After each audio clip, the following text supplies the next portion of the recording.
आज का प्रश्न एक दुखियारी का प्रश्न आया है।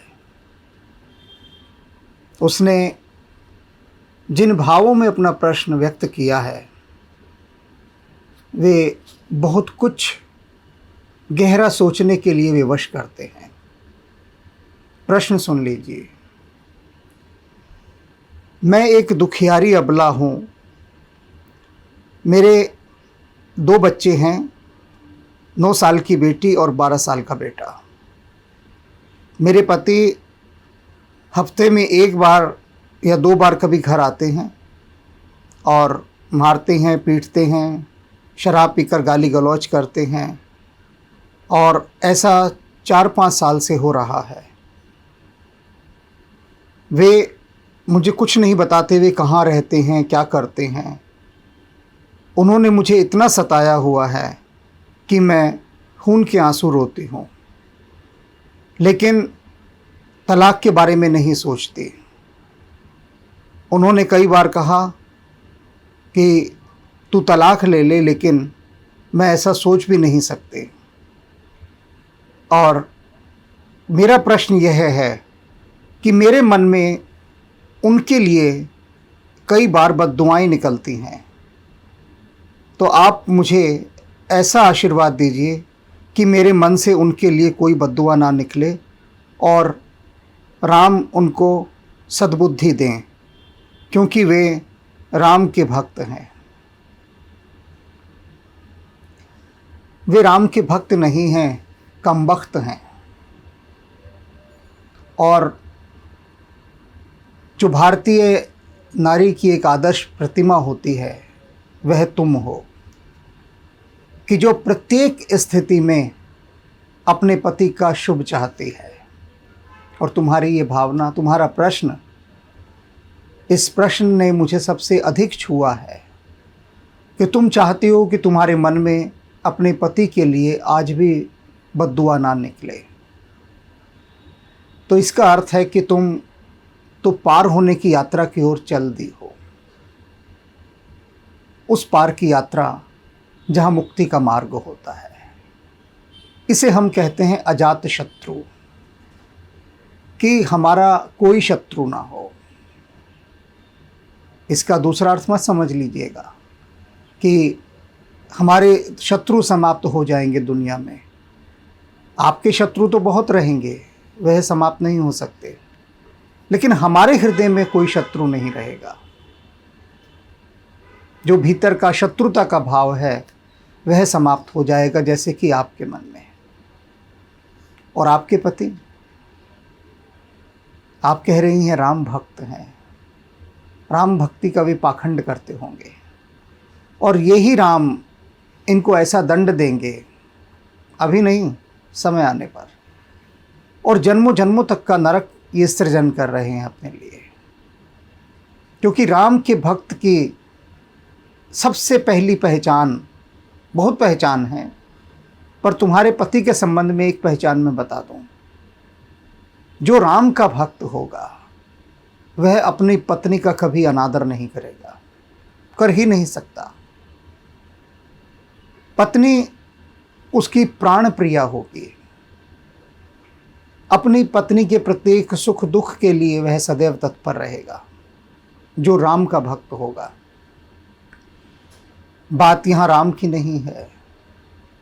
कोई भी यदि भक्त होगा, भक्त ना भी हो तो अच्छा इंसान होगा, तो सबसे पहली यही पहचान कि अपनी पत्नी का हर प्रकार से सम्मान करना, उसके सुख दुख का ध्यान रखना, उसकी भावनाओं का ध्यान रखना, ये सबसे बड़ा जो है भक्ति का भाव है। भगवान शिव अर्धनारीश्वर हैं। क्या है उसका अर्थ? कि आपकी पत्नी आपके शरीर का आधा अंग है, और कैसे आप अपने आधे अंग के साथ सौतेला व्यवहार करके उसे सता सकते हैं। और यदि आप कर रहे हैं तो इसका अर्थ है कि आप घोर पाप कर रहे हैं। इसे पाप कहते हैं। अनेक बार भक्तगण पूछते हैं पाप और पुण्य की परिभाषा क्या है, तो यह है पाप। कि जो दायित्व था, जिसका निर्वाह करना था, और ऐसे जो पति हैं या जो मनुष्य हैं इस तरह के, दरअसल वे पिशाच योनि के होते हैं। इस बात को ध्यान से समझिए। लेकिन भूल चूक से उनको मनुष्य का शरीर मिल गया होता है भीतर पिशाच की ही योनि, वह अभी तक सक्रिय है, एक्टिवेट है, भीतर का वह पिशाच नहीं गया। और पिशाच तब जाएगा जब सच में, कहते हैं ना, भूत पिशाच निकट नहीं आवे, महावीर जब नाम सुनावे। वे जो 5-6 दिन गायब रहते हैं घर से, वो किसी साधु सन्यासी के पास थोड़ी ना जाते हैं। वो जहाँ जाते हैं वह तुमने बता ही दिया है, उसका उल्लेख करने का यहाँ कोई अर्थ नहीं। किंतु जान लें वे सभी मनुष्य, वे पुरुष सारे जो भी इसे सुन रहे हैं, कि यदि अपनी पत्नी का सम्मान नहीं करोगे तो ऐसे नरक में जाकर पड़ोगे, ऐसे नरक में जाके पड़ोगे कि वहां से निकलने का कोई मार्ग नहीं होगा। मेरे संपर्क में एक आध ऐसे व्यक्ति रहे जो इस प्रकार के थे। बाद में जब वे रिटायर हो गए, पैसा नहीं रहा, कुछ नहीं रहा, बच्चे बड़े हो गए उनके, वो अपनी माँ को लेकर चले गए अलग घर में, छोड़ गए पिता को अकेला। और वे लोग अंतिम समय तक घिसट घिसट कर मरे हैं, क्योंकि ना बच्चों ने उनकी तरफ देखा मुंह करके और ना पत्नी ने देखा। वो जो नरक का दुख है वो अभी उन्होंने झेल लिया। अब तुम्हारे जो ये दोनों बच्चे हैं, ये बड़े होने के बाद पिता की तरफ देखेंगे भी नहीं। अभी तो उनकी विवशता है, असहाय हैं, निर्भर हैं, अत्याचार सह रहे हैं। किंतु तुम्हारी जो शुभ भावना है, तुम्हारी उस शुभ भावना से अभिभूत होकर हम हनुमान जी से कह देंगे कि देख लीजिए अगर कुछ हो सकता हो तो। उनकी इच्छा है, क्योंकि कर्म भोग पता नहीं किसका कहाँ कैसा बचा है। किंतु तुम्हारी इस बात से कि तुमने कहा कि मैं चाहती हूँ कि मेरे भीतर उनके प्रति कोई बद्दुआ ना निकले और परमात्मा उनको सद्बुद्धि दे, तुमने जो ये मांगा है ये सात्विक मांग है, परम सात्विक मांग। इसी कारण से हम यही निवेदन कर देंगे कि वे देख लें जो हो सकता हो, और तुम अपनी इस यात्रा पर जैसे चल रही हो शांत भाव से चलती रहो। और मुझे विश्वास है कि कहीं ना कहीं किसी न किसी मार्ग से कोई किरण आएगी जो तुम्हारे पति को इस भूल का एहसास कराएगी और वे अपना प्रायश्चित करेंगे। कर लेना चाहिए ऐसे लोगों को तत्काल प्रायश्चित, तत्काल,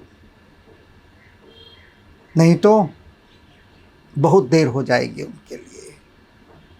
तो आज जान लें कि ऐसा पाप करने से सदा बचें, अन्यथा जन्म जन्मांतरों तक ऐसे नरक में पड़ेंगे, ऐसे नरक में पड़ेंगे कि पछताने को भी कुछ नहीं बचेगा। अब सबसे बड़ा प्रश्न है कि व्यक्ति की चेतना इतनी दूषित कैसे हो जाती है, कैसे उसका स्तर इतना नीचे गिर जाता है। उसका सबसे बड़ा कारण यह है कि मनुष्य कभी उन लोगों के पास नहीं बैठते जो वास्तव में सन्मार्ग की ओर प्रेरित करते हैं। इसीलिए तो तुलसीदास जी ने कहा है, आधी की आधी घड़ी आधी की पुनः आध, तुलसी संगत साधु की हरे कोटि अपराध।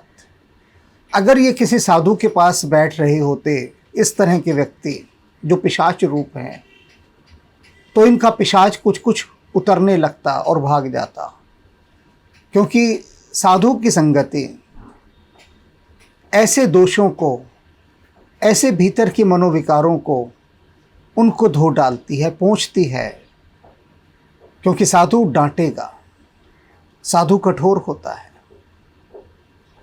वह तुम्हें तुम्हारे रोगों से मुक्त करने के लिए जो भी हो संभव हो सकता है वह तुम्हारी सर्जरी करता है। और इसीलिए साधु पुरुष संसार के ऐसे लोगों को पसंद नहीं है, क्योंकि वो उनके प्रति कठोर होते हैं और कठोरता से उनको अनुशासन देते हैं और उनके इस घाव की चिकित्सा करते हैं। और जब घाव की चिकित्सा होती है तो पीड़ा तो होती है, दर्द तो होता है, तो भागते हैं ऐसे लोग साधु पुरुषों से। तो हमें एक चीज़ और समझ लेनी चाहिए कि अपने जो बच्चे हैं उनको साधु संगति से दूर नहीं रखना चाहिए, क्योंकि वहीं से उनके भीतर बीज पड़ते हैं संस्कारों के, उसी स्थान से। और वो बीज नहीं पड़े, ऐसे फिर पतियों का जन्म होता है बाद में। जैसे इस दुखियारी का पति है, पति क्या है, साक्षात पिशाच रूप है, उसका खून ही तो पी रहा है। तो अपने बच्चों को ऐसा प्रशिक्षण ना दें, ऐसा परिवेश ना दें कि वे आके जाके भविष्य में पिशाच बन जाएं। वे देवता बने, साधु पुरुष बने, ऐसे प्रयास करें।